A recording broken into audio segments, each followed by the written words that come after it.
Student, hello student, welcome to my channel Pratish classes. मैं हूं मीना मिश्रा और आज हम बेसिक के क्वेश्चन सॉल्व करेंगे। Basic maths grade 10 CBSE PYQ और हम कवर करेंगे पीवाईक्यू 2023 से लेके 25 तक। तो स्टार्ट करते हैं क्वेश्चन। देखो क्वेश्चन क्या है, द वैल्यू ऑफ के for which the pair of linear equation 5x plus 2y minus 7 is equal to 0 and 2x plus ky plus 1 is equal to 0। ये आपको दो इक्वेशन दे दिया है और कंडीशन क्या है, don't have a solution is. मतलब यहाँ पे क्या करना है, आपको ये इक्वेशन और ये इक्वेशन में k की ऐसी वैल्यू फाइंड करनी है जिसके लिए इसका कोई भी सोल्यूशन ना हो। मतलब k की उस वैल्यू के लिए इसका कोई सोल्यूशन ना हो। तो देखो आपने लीनियर इक्वेशन 2 वेरिएबल पढ़ा है, उसमें कब ऐसा होता है कि हमें कोई सोल्यूशन ना मिले। अब आप ग्राफ के बारे में सोचो, जब ग्राफ में जो दो लाइन मिलेगी वो दो लाइन अगर पैरेलल लाइन है, मतलब जब हम ग्राफ बनाते हैं और हमें अगर इस तरह का लाइन मिलता है तो इसका मतलब ये हुआ कि उस लीनियर इक्वेशन का, पेयर ऑफ लीनियर इक्वेशन का कोई सोल्यूशन नहीं होगा। क्योंकि सोल्यूशन कब होता है, सोल्यूशन तब होता है जब ये दो लाइन इंटरसेक्ट करें।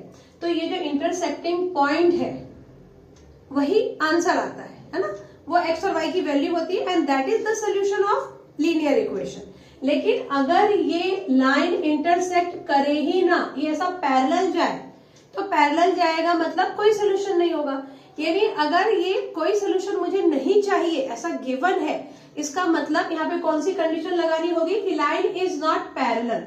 तो लाइन इज पैरेलल। तो लाइन पैरेलल कब होती है, उसके लिए कंडीशन क्या है, a1 by a2 is equal to b1 by b2 is not equal to c1 by c2। ये हो गया कंडीशन। अब यहां पर उन्होंने बोला है कि k की किस वैल्यू के लिए ये कोई सोल्यूशन नहीं होगा। तो कोई सोल्यूशन नहीं होगा, इसका मतलब आपको ये कंडीशन यहाँ पे अप्लाई करना है। अब यहाँ देखो, आप a1 a2 और b1 b2 का वैल्यू रखोगे और आप इसके बारे में नहीं सोचोगे कि इज नॉट इक्वल टू का हमें क्या करना है, इसका हमें कुछ नहीं करना है, उसको रहने दो। a1 का वैल्यू, a1 इज 5, ये आपको पता है, ये a1 है, ये b1 है और ये c1 है। यहाँ पर ये a2, ये b2 और ये c2, इसमें आपको x और y नहीं रखना है। तो a1 is 5 and a2 is 2 is equal to b1 is 2 and b2 is k। ये आपने यहाँ पे सब्स्टिट्यूट किया, क्रॉस मल्टीप्लाई करो, 5 इंटू k इज 5k, 2 2 जा 4, so k is equal to 4 by 5। This is the answer. ये आपका MCQs का क्वेश्चन है, इस टाइप के क्वेश्चन एमसीक्यूज में आएंगे। तो आप ये सारा कुछ जो है वो रफ साइड में सॉल्व करके you can write the answer directly. Now see the second question. In an AP a is 8, 8 10 is -19 और d आपको दे दिया सॉरी डी आपको फाइंड करना। गिवन क्या है, गिवन a और 8 10। तो देखो 8 10 अगर मुझे गिवन है तो इसका मतलब मुझे 8 10 का ही फॉर्मूला लगाना है, क्योंकि जो गिवन होता है उसी का फॉर्मूला लगेगा। तो 8 10 का फॉर्मूला क्या होता है, a 10 is equal to a plus 9d। ये सबको पता है कि a 10 का फॉर्मूला a प्लस 9d। अब a 10 का वैल्यू आपको पता है, दैट इज -19। वो आप यहाँ सब्स्टिट्यूट करो, a 8 हो गया प्लस 9 और d हमें नहीं मालूम, d का वैल्यू आपको फाइंड करना है। ये आपने ऐसे लिखा। नेक्स्ट आप क्या कर सकते हैं, अब आपको क्योंकि d का वैल्यू फाइंड करना है तो d के आसपास जो भी है उसको आप इधर ट्रांसपोज करो। ये -19, ये 8 यहाँ पॉजिटिव है, यहाँ आके नेगेटिव होगा, इज इक्वल टू 9d। -19 और -8 कितना हो गया, 8 8 16 17 27 -27 is equal to 9d। Minus minus plus, लेकिन साइन माइनस का आएगा। So d is equal to -27। ये 9 इसके साथ मल्टीप्लाई में है तो यहाँ आ गया डिवाइड में, 9 3 जा, so d is -3। This is also question for MCQs. Now see the next. In the given figure angle d is equal to angle e। ये 2 मार्क्स क्वेश्चन है। Angle d is equal to e, ये d और ये आपको इक्वल दिया and AD by DB is equal to AE by EC। मतलब ये आपको क्या दे दिया है, mid point theorem. AD by DB is equal sorry basic proportionality theorem दे दिया AE बाय EC। अब आपको प्रूफ क्या करना है कि ट्राइंगल ABC इज आइसोसेलेस। अब आप देखो इसमें बेसिक प्रोपोर्शनैलिटी थ्योरम में क्या होता है कि if AD by DB is equal to AE by EC है तो इसका मतलब क्या होगा, इसका मतलब होगा कि DE is parallel to BC। इसको हम वैसे 2-3 तरीके से सॉल्व कर सकते हैं इस क्वेश्चन, फिलहाल मैं आपको एक ही तरीका बताऊंगी। तो आप यहाँ पे क्या कर सकते हैं, पहले तो जो गिवन है, गिवन क्या है, ये एंगल और ये एंगल इक्वल है। ओके, तो अब आप क्या करो, इस ट्राइंगल में देखो, इस ट्राइंगल में अगर ये दोनों एंगल इक्वल है तो इसका मतलब क्या हुआ कि this two side is also equal because of isosceles triangle theorem. तो अब आप यहाँ पे क्या लिखने वाले हो, इन ट्राइंगल ADE हम यहाँ लिखेंगे angle D is equal to angle E, it is given, therefore what can be right, हम यहाँ लिख सकते हैं AD is equal to AE। Clear है आपको, हमने इस छोटे से ट्राइंगल की बात की और यहाँ हम बोल रहे हैं कि ये दोनों एंगल इक्वल गिवन है, उसकी वजह से आप ये साइड और ये साइड को इक्वल बोल सकते हो because of isosceles triangle theorem. तो यहाँ पे आप लिख देंगे आइसोसेलेस ट्राइंगल थ्योरम, पूरा स्पेलिंग लिख देना।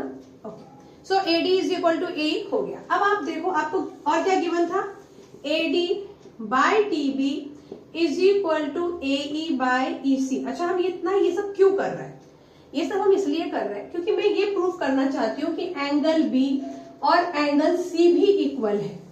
उससे क्या होगा, अगर एक बार हमने ये प्रूफ कर दिया कि B और C इक्वल है, यहाँ पे क्या बोल रहा है ABC इज आइसोसेलेस, आपको ये प्रूफ करना है।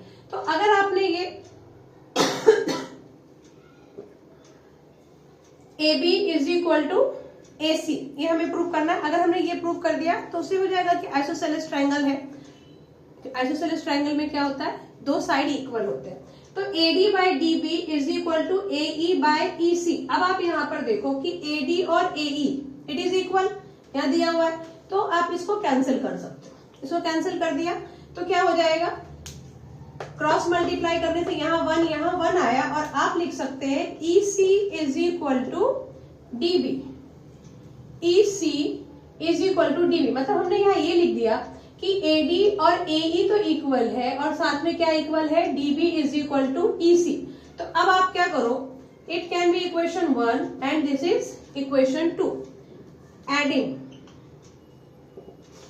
एडिंग व्हाट, इक्वेशन 1 एंड 2, दोनों को जब आप ऐड करोगे, दोनों को हम ऐड क्यों कर रहे हैं, क्योंकि हमें AB और AC को इक्वल करना है, जो इन दोनों को ऐड करके ही मिलेगा। तो आप लिखोगे AD plus EC is equal to AE plus DB। अब AD प्लस EC किया, अगर AD प्लस, इस पे मैंने थोड़ा मुझे लग रहा है कि उल्टा ऐड कर दिया AD की तरफ मुझे क्या लिखना चाहिए था, DB, तो वो हम लिख सकते हैं। देखो AD is equal to AE है और EC is equal to DB है, लेकिन मुझे AD के साथ क्या चाहिए, मुझे AD के साथ चाहिए DB। तो आप यहाँ AD के साथ लिख दो DB, कोई प्रॉब्लम नहीं है। और यहाँ AE के साथ क्या चाहिए, EC, तो वो लिख दो, क्योंकि यहाँ EC और DB इक्वल लिखे आप या DB is equal to EC लिखे, उससे कुछ फर्क नहीं पड़ता। तो AD प्लस DB, AD और DB को जब आपने प्लस किया यू विल गेट AB, और AE और EC को जब आपने प्लस किया तो आपको क्या मिलेगा, AC।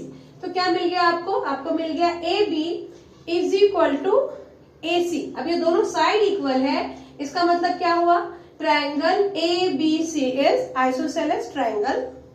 क्लियर है ये question, okay. Next question is prove that the tangent drawn at the end of a diameter, ये सर्कल का डायमीटर होता है, डायमीटर पे जो ये टेंजेंट है, ये दोनों टेंजेंट है, ये क्या होंगे, diameter are parallel to each other. तो मुझे ये प्रूव करना है कि PQ is parallel to RS।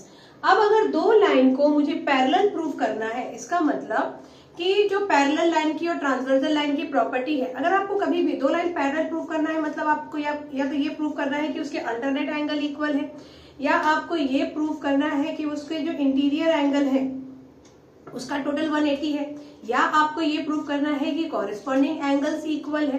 तो इसमें से कुछ भी आप एक चीज प्रूव करेंगे तो उसके बेस पे आप ये बोल सकते हैं कि the line is given is parallel. अब यहाँ पर आप देखो कि मुझे PQ और RS को अगर पैरेलल प्रूव करना है तो यहाँ मैंने ऑलरेडी ये एंगल बना रखे, ये एंगल और ये एंगल। अब ये एंगल कैसे बनते हैं ये आपको भी पता है। This is the circle, O is centre and OA क्या हो जाएगा, OA is radius and OB is also radius. अब ये टेंजेंट गिवन है और ये रेडियस है, तो टेंजेंट के ऊपर रेडियस क्या होता है, परपेंडिकुलर होता है, मतलब 90 डिग्री का एंगल, यानी ये एंगल 90 डिग्री है। और similarly the same condition is followed here also and it is also 90 degree angle. ठीक, अब ये एंगल और ये एंगल क्या होंगे, ये अल्टरनेट एंगल हो गए।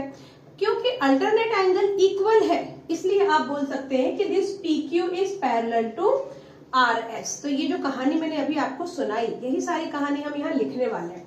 तो हम यहाँ क्या लिखेंगे, पहले तो आप गिवन में लिखना PQ is tangent, RS is tangent, there is a circle with centre O, OA and OB is the radius, ये आप लिखेंगे। नेक्स्ट आप लिखेंगे angle OAP is equal to angle OBR, लिखो OAP is equal to angle OBS, sorry OBS is equal to 90 degree, OBS is equal to 90 degree. और ये 90 degree क्यों होगा, the reason is radius is perpendicular on tangent, ये theorem आप लोगों को पता है। देयरफॉर यहाँ पे आप क्या लिखोगे, अब ये जो दो एंगल हमने यहाँ इक्वल प्रूव किया है, it is the alternate angle, वही लिखेंगे। Since it is alternate angle and therefore PQ is parallel to RS by कौन सा टेस्ट है ये, अल्टरनेट एंगल टेस्ट। क्योंकि हमने ये प्रूव कर दिया कि इनका अल्टरनेट एंगल इक्वल है तो डायरेक्ट हम लिख सकते हैं कि PQ is parallel to RS। Okay, now the next, ये क्वेश्चन आपको आएंगे 5 मार्क्स के लिए। To warn ships for underwater rocks a lighthouse spread a red coloured light over a sector of angle 80 degree to a distance of 16.5 kilometre. मतलब क्वेश्चन का मतलब आप समझ ही गए होंगे कि जैसे कि वो समुद्र में जो शिप चलते हैं तो उनको ये वार्न करने के लिए कि आगे रॉक है, तो ये लाइट हाउस होता है और वो लाइट स्प्रेड करता है, ताकि उस एरिया में वो लाइट स्प्रेड करता है तो वहां पर नहीं जाना है, उनको वो पता होता है कि वहां पर कुछ तो प्रॉब्लम है। तो ये जो लाइट स्प्रेड हो रहा है ये कैसे स्प्रेड हो रहा है, एंगल बना रहा है 80 डिग्री का और कितने डिस्टेंस तक, 16.5 किलोमीटर तक। Find the area of the sea over which the ships are warn. मतलब अब आपको उस सी का वो एरिया फाइंड करना है कि उस एरिया में अगर वो गया शिप तो फिर वो लाइट के अंदर आ जाएगा, उसको वार्न किया जाएगा कि अब आप आगे मत जाओ, तो उसका एरिया फाइंड करना है। ये जितना भी इन्होंने क्वेश्चन में दे दिया है उसके ऊपर इग्नोर करो, ध्यान ही मत दो अगर आपको नहीं समझना है तो। आप सिर्फ फोकस करो कि क्वेश्चन में मेन क्या गिवन है। मेन है 80 डिग्री डिस्टेंस, ओके, और मतलब 80 डिग्री का एंगल दे दिया है आपको और एक डिस्टेंस दे दिया है। अब एंगल और डिस्टेंस आपकी बुक में सिर्फ 2 ही चैप्टर में है, एक तो हाइट एंड डिस्टेंस वाले में, तो उसमें कैसा होता है, उसमें हाइट भी देते हैं, उसमें भी एंगल आता है और डिस्टेंस आता है, ठीक है। और एक आता है area related to circle, circle related to area, है ना, जिसमें हम लोग area of sector, area of segment find करते हैं। तो अब ये क्यों, तो ये दोनों में से किसी एक चैप्टर का क्वेश्चन होगा, तो आप साफ देख के समझ गए कि ये क्वेश्चन हाइट एंड डिस्टेंस का तो हो ही नहीं सकता, एप्लीकेशन ऑफ ट्रिग्नोमेट्री का ये क्वेश्चन नहीं हो सकता।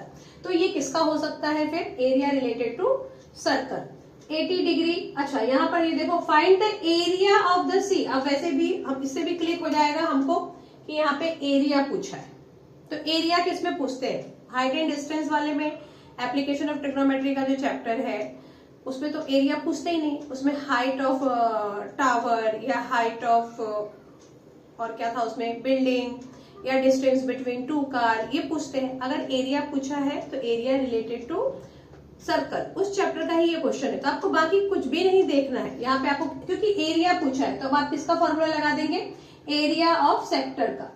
लाइट और यहाँ पे एक और वर्ड यहाँ पे यूज हो गया सेक्टर, तो उससे भी हमें मालूम पड़ेगा कि एरिया ऑफ सेक्टर का फॉर्मूला यहाँ पर लगना है।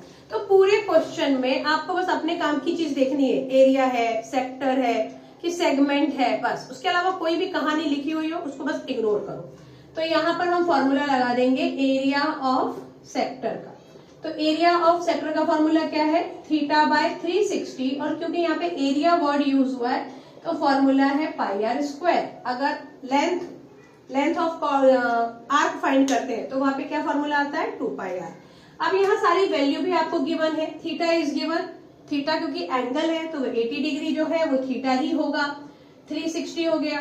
पाई का वैल्यू आपको पता है 22/7, और आर क्या होगा फिर, ये आर होगा, ये 16.5 किलोमीटर, यही आर होगा। बिना दिमाग लगाए हम बोल सकते हैं 16.5 इंटू 16.5 हो गया। अब इसको कैंसिलेशन वगैरह करेंगे हम, ये 0 से ये 0 कैंसिल हो गया, 2 4 जा 8, 2 1 जा 2, 2 8 जा 16, और क्या कट हो सकता है, 2 9 जा 18, 2 1 जा 2, 2 1 जा 2। ये और ये जो नंबर है ये 3 से कट हो सकते हैं, क्यों, क्योंकि 6 5 11 और 1 12, 12 3 के टेबल में आता है, मतलब ये 3 से कैंसिल होगा। तो ये आ गया 3 3 जा 9, ये 3 5 जा 15, 3 5 जा 15, वापस ये भी आपका 3 से कैंसिल हो सकता है। सब कुछ कैंसिल हो गया, हमारे पास बच गया नंबर 4 इंटू 11 इंटू 5.5 इंटू 5.5, और जब आप इस तीनों को मल्टीप्लाई करेंगे तो आपको ये आंसर आएगा 189.97 स्क्वायर किलोमीटर। स्क्वायर किलोमीटर, क्योंकि हमें एरिया फाइंड करना है इसलिए हमने स्क्वायर लिखा है। किलोमीटर क्यों लिखा है, क्योंकि हमें सारे डिस्टेंस, जो हमारा रेडियस था वो किलोमीटर में है, तो हमारा आंसर भी किलोमीटर में आएगा। Okay Okay, now the next, a TV tower stand vertically on the bank of a canal। अच्छा, ये भी आप लोगों को मालूम ही है कि इस चैप्टर में भी, इस जितना भी ये थ्योरी दे दिया है, थ्योरी में अभी हमने डिस्कस किया था कि आपको मेन पॉइंट अपना ढूंढना है कि किस चीज से मुझे मतलब है। ओके, अब यहाँ पे एक रिवर है, bank of a canal, canal हो गया, रिवर हो गया, सब एक ही चीज है। उसके बैंक ऑफ अ कैनल पे क्या है, एक टीवी टावर है। अब टीवी टावर हो या बिल्डिंग हो या कुछ भी होने दो, उसको हम क्या लेते हैं, उसकी हाइट लेते हैं, मतलब स्ट्रेट लाइन लेते हैं। ये हो गया अपना टीवी टावर। अगर ये पेड़ भी होता तो भी हम ऐसे ही बनाते, बिल्डिंग भी होता तो भी हम ऐसे ही बनाते। तो ये हमारा हो गया टीवी टावर और ये हमारा हो गया कैनल। आगे क्या बोल रहा है, from a point on the other bank directly opposite to the tower the angle of elevation of the top of a tower is 60 degree. मतलब ये हमारा जो टीवी टावर है, इसके टॉप से ये बैंक है, यहाँ यहीं तक हमारा कैनल है, इस कैनल के बैंक पे ये टीवी टावर के टॉप से जो एंगल बन रहा है दैट इज 60 डिग्री। आगे क्या बोल रहा है फिर, from another point 20 metre away from the point of the line joining the point to the foot of the tower. अब क्या हो रहा है, यहां से 20 मीटर अवे, यानी यहां से हम आगे 20 मीटर गए और ये दूसरे पॉइंट से क्या कर देना है हमें, foot of the tower the angle of elevation is 30 degree. यहां से आप 20 मीटर आगे गए और तब आपने एंगल कितना बन रहा है वहां पे, 30 डिग्री का बन रहा है, और हमें फाइंड क्या करना है, height of the tower. Diagram आपको क्लियर है? ओके, यहाँ पर एक बार जब डायग्राम बन जाता है फिर क्वेश्चन करना हमारे लिए इजी है। यहाँ पे दो एंगल बन रहे हैं, दो ट्रायंगल बन रहे हैं। एक ट्रायंगल बन रहा है क्या, इसका कुछ भी नाम दे दो, इसका नाम हो गया ई। तो ट्रायंगल बन रहा है आपका ए बी ई, और दूसरा ट्रायंगल क्या बन रहा है, ए बी डी। हम एक बड़ा ट्रायंगल लेंगे और एक ये लेंगे। हम ये ट्रायंगल नहीं ले सकते, क्यों, क्योंकि ये राइट एंगल ट्रायंगल नहीं बन रहा है। अगर राइट एंगल ट्रायंगल बन रहा है तो ही आपको लेना है, तो ही आप उसको सॉल्व कर पाएंगे। तो पहले, अच्छा मुझे ये हाइट फाइंड करना, हाइट ऑफ द टावर। तो क्या करेंगे हम, इन ट्रायंगल, पहले आप ले लो ए बी ई, ये छोटा वाला ट्रायंगल लिया हमने। अब क्योंकि हाइट और ये बेस की बात हो रही है, ठीक है, हाइट और बेस की बात हो रही है, तो क्या होगा, कौन सा फॉर्मूला लगेगा? 10 का फॉर्मूला लगेगा, क्योंकि 10 में ही हाइट और बेस है। अगर ये हाइपोटेन्यूज की बात होती तो फिर हम साइन या कॉस के बारे में सोचते, लेकिन हाइट और बेस है तो हम किसके बारे में सोचेंगे? 10 के बारे में। एंगल 60 डिग्री है तो आप लिखेंगे tan 60 degree is equal to height यानी A B H by base मतलब ये x। अभी tan 60 डिग्री इज √3 वैल्यू होता है, √3 is equal to h by x। इस x को इधर मल्टीप्लाई करो, x √3 is equal to h, ये आपका आ गया h का वैल्यू। लेकिन यहाँ पर ये x वेरिएबल है तो मुझे वो x भी वहां रखना पड़ेगा, तो ही हम h का वैल्यू फाइंड कर पाएंगे। अब ये ट्राइंगल तो सॉल्व हो गया, अब दूसरे वाला ट्राइंगल ले लो। In triangle A B D again tan 30 degree लेंगे हम। क्यों लेंगे 10? क्योंकि इस बार भी हाइट और बेस की बात हो रही है।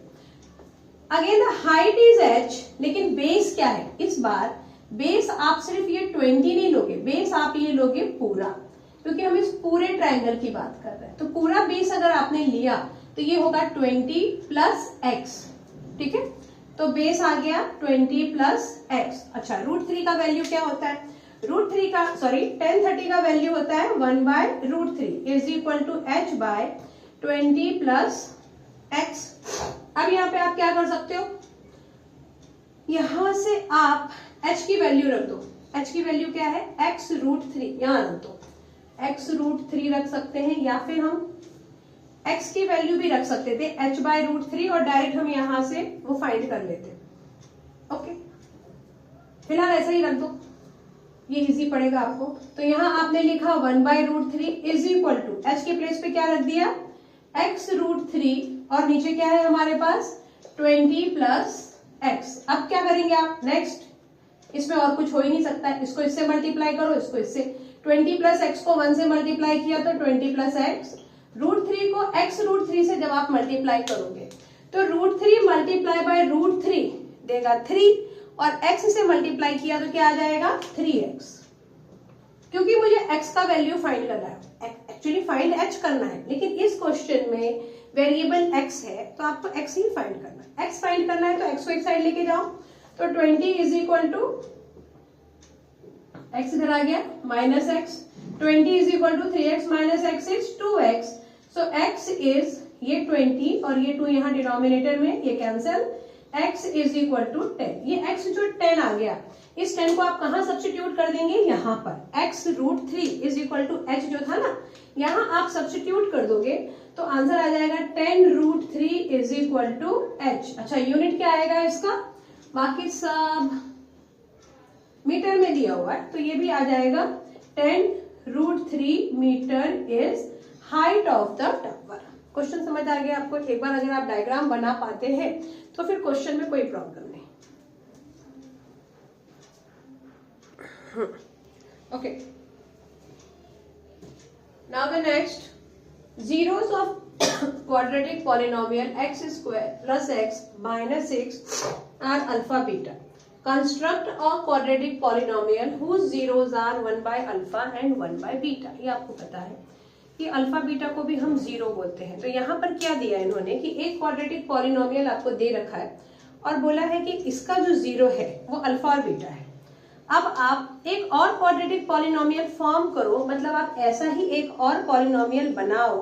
पॉलिनोमियल का मतलब क्या होता है? एक ऐसा अलजेब्रिक एक्सप्रेशन, मतलब ऐसा एक क्वेश्चन जिसमें कि वेरिएबल का जो पावर है वो होल नंबर होना चाहिए, ठीक है। तो यहाँ पर ये क्वाड्रेटिक पॉलिनोमियल है, ऐसा ही मुझे एक और क्वाड्रेटिक पॉलिनोमियल फॉर्म करना है जिसका 0 1 बाय अल्फा और 1 बाय बीटा होगा। ओके, तो जो फॉर्म करना है वो तो हम बाद में देखेंगे, पहले जो गिवन है उसके ऊपर फोकस करो। आपको गिवन है ये इक्वेशन और आपको गिवन है कि इसका जो जीरो है वो अल्फा बीटा है, ठीक है। तो पहले आप ये इक्वेशन लो और वहां से अल्फा बीटा की वैल्यू फाइंड करो। उसके के बाद हम 1 बाय अल्फा और 1 बाय बीटा को यूज करके एक नया पॉलिनोमियल बना पाएंगे। तो पहले आपने ले लिया x² प्लस x माइनस 6। अब यहां से आप क्या फाइंड करोगे? जीरो फाइंड करोगे। जीरो फाइंड करोगे मतलब आप x की वैल्यू फाइंड करोगे। तो x की वैल्यू कैसे आएगी? देखो, x² आपको ऐसा नंबर लेना है जिसको मल्टीप्लाई करके 6 आ जाए, प्लस माइनस करके 1 आ जाए, क्योंकि यहाँ पे 1 है। तो आप क्या करेंगे? 6 को फैक्टराइज करेंगे। 2 3 जा 6, 3 1 जा 3, मतलब फैक्टर क्या बनेगा? 2 और 3 बनेगा। यहाँ पे आप लिखो +3x माइनस 2x माइनस 6। ऐसा क्यों लिखा हमने? क्योंकि मुझे यहाँ x के पास क्या है, कोफिशिएंट 1 है, मुझे 1 चाहिए प्लस करके। तो 3 में जब आप -2 करोगे तो आंसर यहाँ पे क्या आ जाएगा, 1 आ जाएगा। और ये तो ऑलरेडी -6 यहाँ पर है ही, मतलब मुझे यहाँ पे नंबर लेना है 3 और -2, तो वो मैंने 3 और -2 यहाँ ले लिया। यहाँ पे आप क्या ले सकते हैं कॉमन, x, तो ये आ गया x + 3। यहाँ से आपने कॉमन ले लिया -2, तो ये आ गया x + 3। ये माइनस यहाँ जो साइन है यही आपको यहाँ लेना है। और -2 कॉमन लिया, मतलब -2 से आप डिवाइड कर रहे हो, इसको आपने -2 से डिवाइड किया तो ये पॉजिटिव x, -2 से आपने -6 को डिवाइड किया तो आपको +3 मिल जाएगा। अब आप देखो आपको क्या मिला यहाँ पर, x + 3, क्योंकि दोनों में x + 3 है, कॉमन लिया तो ये आ गया आपका x - 2। अब x की एक वैल्यू आ गई -3, इधर जाएगा, और एक x का वैल्यू आ गया 2। अल्फा आपका -3 हो सकता है और बीटा आपका 2 हो सकता है। आप इसको भी बीटा, इसको भी अल्फा ले सकते हैं, उसका कोई भी प्रॉब्लम नहीं। तो हमने क्या ले लिया, let alpha is -3 and beta is 2। अब आपको क्वाड्रेटिक पॉलिनोमियल बनाना है जिसका रूट 1/अल्फा और 1/बीटा है। तो क्वाड्रेटिक पॉलिनोमियल का इक्वेशन क्या होता है, ये आपको याद रखना पड़ेगा, x² minus alpha plus beta x plus alpha beta. ये तो तब अगर अल्फा बीटा है रूट, लेकिन इसका रूट क्या है, इसका रूट है जो हम बना रहे हैं उसका रूट है 1/अल्फा 1/बीटा। तो आप x² इस अल्फा के प्लेस पे 1/अल्फा 1/बीटा x प्लस 1/अल्फा इंटू 1/बीटा। इन्होंने क्या कहा है कि आप वो बनाओ जिसमें ये रूट हो। अब आप इसको सॉल्व करोगे तो x² इस बीटा को इस 1 से मल्टीप्लाई करो तो बीटा, इस अल्फा को इस 1 से मल्टीप्लाई करो तो अल्फा, और अल्फा बीटा यहाँ आ जाएगा इंटू x प्लस 1/अल्फा into beta is alpha beta. यहाँ से आप क्या करेंगे, alpha is -3 and beta is 2, तो आप यहाँ से अल्फा प्लस बीटा फाइंड कर सकते हैं। क्या होगा alpha plus beta, alpha is -3 and beta is 2, तो ये आपको दे देगा -1।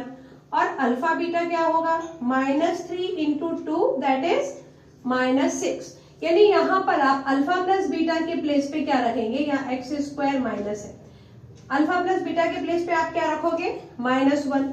तो ये एक माइनस क्वेश्चन का और एक -1 जो हमारा आया है, तो ये हो गया +1 अल्फा बीटा इज -6। अच्छा ये वापस माइनस हो जाएगा क्योंकि अब 6 वाला माइनस है, x, और यहाँ पर भी क्या हो जाएगा अल्फा बीटा इज -6, तो ये 6 माइनस यहाँ ऊपर आ गया।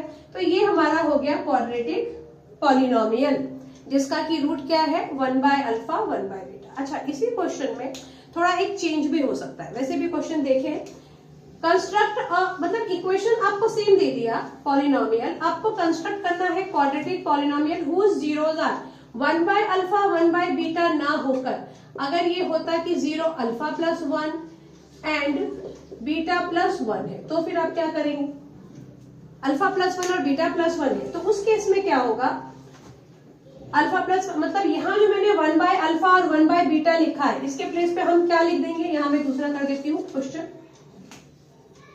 हम क्या लिख देंगे, हमारा equation x² minus alpha plus 1 plus beta plus 1x, और फिर यहाँ प्लस अल्फा प्लस 1 और मल्टीप्लाई क्या कर देंगे, बीटा प्लस 1। अरे वाह बहुत बड़ा हो जाएगा equation.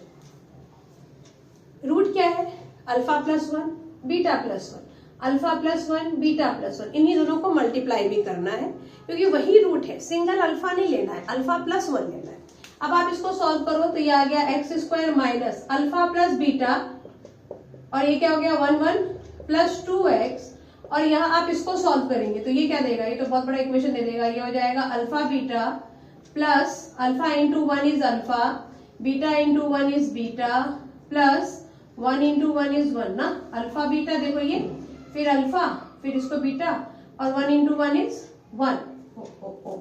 x² minus alpha plus beta क्या आया, -1, तो यहाँ मैं अल्फा प्लस बीटा की जगह रख दूंगी -1 प्लस 2x प्लस, यहाँ अल्फा बीटा के प्लेस पे क्या रख देंगे, -6, अल्फा प्लस बीटा के प्लेस पे क्या रख देंगे, -1 प्लस 1। ये ऐसा कुछ होगा, समझ आ रहा है आपको क्या किया, अल्फा प्लस बीटा के प्लेस पे क्या रखा, -1, ये +2, x बाहर अभी भी है, alpha beta is -6, again alpha plus beta is -1 और ये +1 अपनी जगह पे। अब आप इसको आगे सॉल्व करेंगे तो ये +1 और ये -1 खत्म, 2 में से 1 माइनस किया आपने तो क्या आ जाएगा +1। तो इसका जब आप इक्वेशन लिखोगे तो इसका इक्वेशन कुछ यहाँ लिख देती हूँ मैं, बाद में दिखेगा आपको, x² - x और ये आ जाएगा -6, ये होगा इसका इक्वेशन। यहाँ देखो 2 - 1 इज 1, 1 को माइनस से मल्टीप्लाई किया तो -1 और -1 इंटू x -x, और यहाँ पर ये सिर्फ 6 बच गया था तो ये आ गया -6। मतलब अगर क्वेश्चन में आपको बोले कि रूट अल्फा +1 बीटा +1 है तो आपको कुछ नया चमत्कार नहीं करना है, आपको सिर्फ ये जो फॉर्मूला है ना, इस फॉर्मूला के प्लेस पे 1/अल्फा ना लिखकर अल्फा +1 और बीटा +1 लिख देना है, और उसको जैसा भी आप क्वेश्चन में देख रहे हो।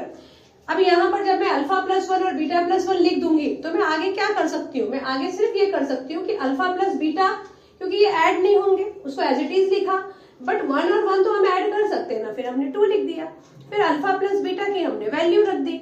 यहाँ पर अल्फा +1 और बीटा +1 है तो उसको सिंप्लीफाई करके, जैसे कि अल्फा को बीटा से मल्टीप्लाई, फिर अल्फा को 1 से मल्टीप्लाई, फिर 1 को बीटा से मल्टीप्लाई, फिर 1 मल्टीप्लाई बाय 1, ऐसा करके ये पूरी कहानी आ गई। ठीक है, कुछ भी गिवन हो आप बस मेथड का ध्यान रखो, मेथड चेंज नहीं होगा। Okay, now the next, a cottage industry produce pottery articles in a day। Cottage industry आपको पता ही है, जो छोटे छोटे फैक्ट्री होते हैं वहां पे पॉटरी आइटम्स यानी मिट्टी के बर्तन बन रहा है, कुछ तो भी बनाते हैं वो लोग। नंबर में cost of production of each article was 3 more than twice the number of article produced on the day। अब ये जो दुनिया का जो पॉटरी आइटम बन रहा है वो किधर बन रहा है उससे हमको मतलब नहीं, हमारा ध्यान कहाँ होना चाहिए, हमारा ध्यान होना चाहिए यहाँ पर। यहाँ हमारे लिए इन्होंने इंफॉर्मेशन दिया है। What is the information? Cost of production of each article was 3 more than twice the number of article। मतलब जितनी भी चीजें बन रही हैं उसमें आप 2 मल्टीप्लाई कर दो और उसमें 3 ऐड कर दो तो एक आर्टिकल का कॉस्ट आ जाएगा। समझ गए? मान लो एक दिन में वो 5 चीजें बना रहे हैं, ठीक है, 5 अगर आर्टिकल उन्होंने बनाया तो 5 को मल्टीप्लाई कर दो 2 से, 5 2 10 और उसमें ऐड कर दो 3 13। तो इसका मतलब वो जो आइटम, एक आइटम वो बेचेंगे वो 13 रुपीज का बेचेंगे। अगर उन्होंने 20 आइटम बनाए एक दिन में, ऐसा उन्होंने रखा हुआ है कि हमें इसी तरीके से बेचना है, अगर मान लो एक दिन में उन्होंने 20 आइटम्स बनाए तो अब एक आइटम का रेट वो कितना रखने वाले, 20 को मल्टीप्लाई कर दो 2 से 40, उसमें ऐड कर दो 3 43, यानी एक आइटम वो 43 का बेचेंगे। यहाँ पे वो हमें यही बता रहा है। क्या बता रहे हैं? Cost of production of each article was 3 more than, किसका 3 more है? Twice the number of articles produced on the day. जितना भी सामान बनाया उसका किया डबल, उसमें किया 3 ऐड और उतने का सामान उन्होंने बेचा। क्लियर? ओके। अब आपको क्या फाइंड करना है? If the cost of production on the day was ₹90। अब आप समझ जाओ कि चलो एक दिन का उन्होंने बता दिया कि एक दिन उन्होंने 90 रुपीज का आर्टिकल बेचा। ठीक है, अब आपको फाइंड करना है number of article and cost of each article. Total 90 rupees का उन्होंने बेच दिया। आपको क्या फाइंड करना है कि कितने आइटम उन्होंने बनाए, कितने आर्टिकल्स उन्होंने बनाए। आर्टिकल मतलब वो जो पॉटरी बना रहे थे वो कितने पॉट उन्होंने बनाए, ये फाइंड करना है, और एक पॉट कितने का बेचा वो फाइंड करना है। समझ आ गया क्वेश्चन? Very good. अच्छा, अब इसमें किसको x और किसको y ले ले, आपकी मर्जी है, किसी को भी x लो किसी को भी y लो। हमें 2 चीजें फाइंड करनी है। क्या फाइंड करना है? एक तो हमें फाइंड करना है नंबर ऑफ आर्टिकल और दूसरा हमें फाइंड करना है कॉस्ट ऑफ ईच आर्टिकल, है ना। तो let number of article is x and cost of each article is y। इतना तो हम लेके चलते हैं, फिर देखते हैं आगे क्या करना है। Let number of number of article is x and cost of article, cost of one article. अच्छा, नंबर ऑफ आर्टिकल मतलब टोटल जितना वो सामान बना रहा है वो हमने x लिया है, and cost of each article मतलब एक सामान वो कितने का बेचेंगे वो हम फाइंड कर रहे हैं। टोटल उन्होंने कितने का बेचा वो नहीं फाइंड कर रहे हैं। Cost of each article is y, ये तो हमने एज्यूम कर लिया। अब उन्होंने कंडीशन क्या दी, कितने का वो बेच रहे थे, उनका क्या था स्ट्रेटेजी बेचने का। उनका स्ट्रेटेजी ये था कि उन्होंने जितना भी सामान बनाया उसको किया 2 से मल्टीप्लाई। तो यहां उन्होंने कितना सामान बनाया, हमारे एजम्पशन के हिसाब से x को कर दो 2 से मल्टीप्लाई मतलब 2x, उसमें कर दो 3 ऐड मतलब 2x प्लस 3। इतने रुपीस का उन्होंने एक आर्टिकल बेचा, मतलब ये होगा अकॉर्डिंग टू गिवन कंडीशन, ये शॉर्ट में लिख दिया मैंने। जो हमारा कॉस्ट है, कॉस्ट ऑफ वन आर्टिकल, वो क्या होगा, जितना भी सामान बनाया उसका ट्वाइस और उसमें कर दो 3 प्लस। तो y is equal to 2x plus 3, this is our equation number 1, क्योंकि यही उन्होंने बताया। और एक चीज उन्होंने दे दी आपको 90, यानी total cost production, total cost of production on the day was rupees this.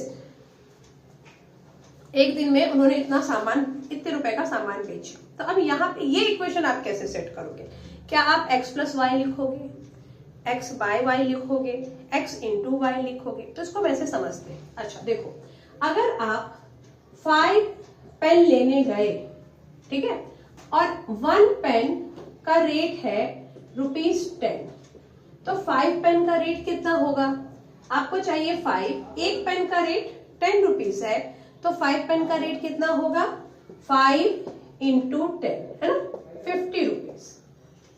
Clear.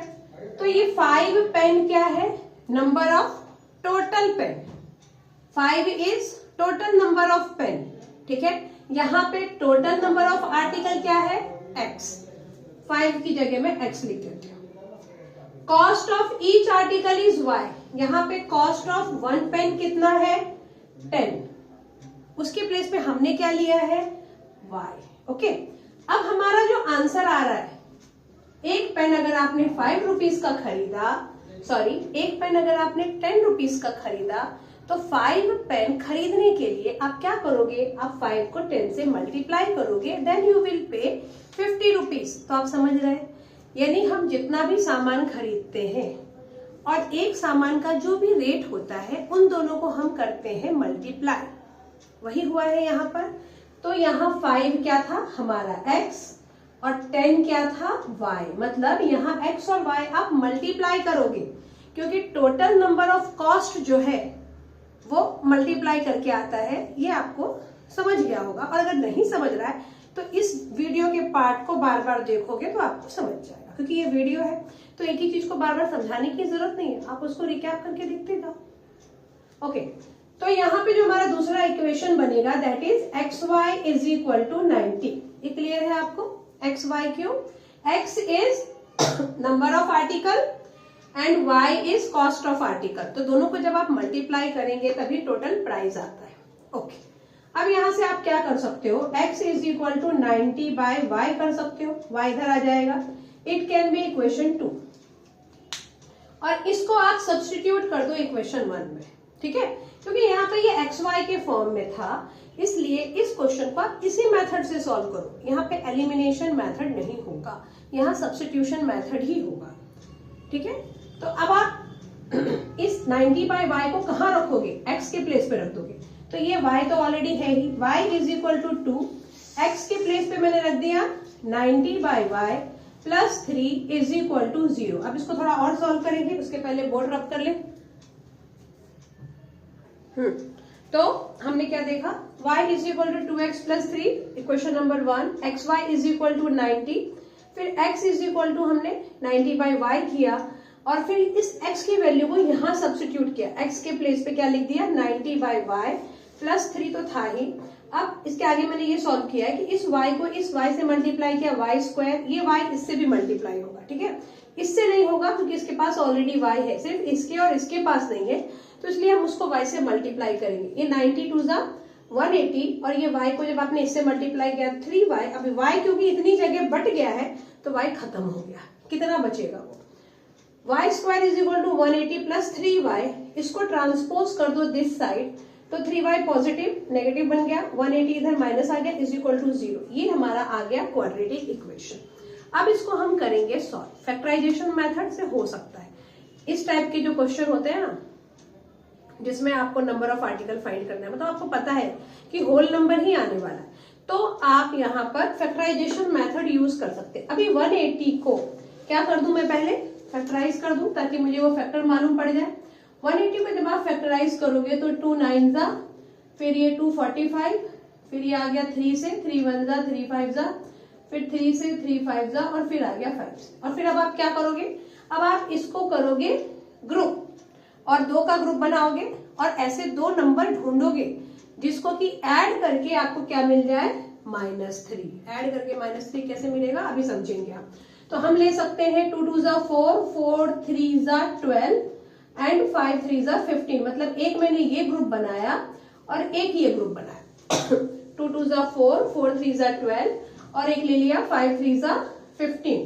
अब मुझे आंसर में चाहिए -3, यानी -15 और +12 जब आप लोगे only then you can get -3। Clear है ये बात? ओके, तो चलो उसको सब्स्टिट्यूट करते हैं। यहां पर y स्क्वायर माइनस, इधर लिखती हूँ नहीं तो फिर से वीडियो पॉज करना पड़ेगा, y स्क्वायर माइनस 3y के प्लेस पे आप क्या लिख दोगे -15y प्लस 12y और ये आ गया आपका -180 इज इक्वल टू 0। यहां से आप कॉमन ले सकते हो y, तो y -15, यहां से ले लो 12, यहां पर भी आ जाएगा y -15। क्यों आ गया भाई, यहां से तो y ही कॉमन आ सकता है कि दोनों के पास y है, इसके पास नंबर नहीं है। यहाँ जो साइन है आपको वही लगाना है। अब इन दोनों में से मैक्सिमम नंबर आपको कॉमन लेना है, जो दोनों को डिवाइड कर दिया, दैट नंबर इज 12। 180 को 12 से डिवाइड करके देखो 15 आएगा ही आएगा। y -15 is equal to 0। वैसे भी ये दोनों ब्रैकेट सेम होना चाहिए, तो y -15 एक आ गया, ये दोनों के बदले एक बार, then y plus 12 is equal to 0। एक बार आप y -15 को 0 के इक्वल करो, y इज 15, और एक बार आप y प्लस 12 को 0 के इक्वल करो, y इज -12। अब हमारा y था क्या, y था हमारा कॉस्ट ऑफ ईच आर्टिकल। तो कॉस्ट तो कभी नेगेटिव होगा ही नहीं, है ना, तो ये हम इग्नोर करेंगे। We will take y is 15, यानी एक आर्टिकल का कॉस्ट 15 रुपीज था। अब उसने आर्टिकल कितने बनाए, मतलब नंबर ऑफ x मुझे फाइंड करना है, तो y का जो वैल्यू है वो आप यहां रख दो, है ना। तो x इज इक्वल टू 90, इस y के प्लेस पे हमने रख दिया 15, तो 15 के टेबल में 90 कब आता है, 15 6 जा 90, है ना, तो 15 1 जा 15 6 जा, x इज इक्वल टू 6, मतलब number of article is 6 and cost of each article is 15। ये हो गया आपका आंसर।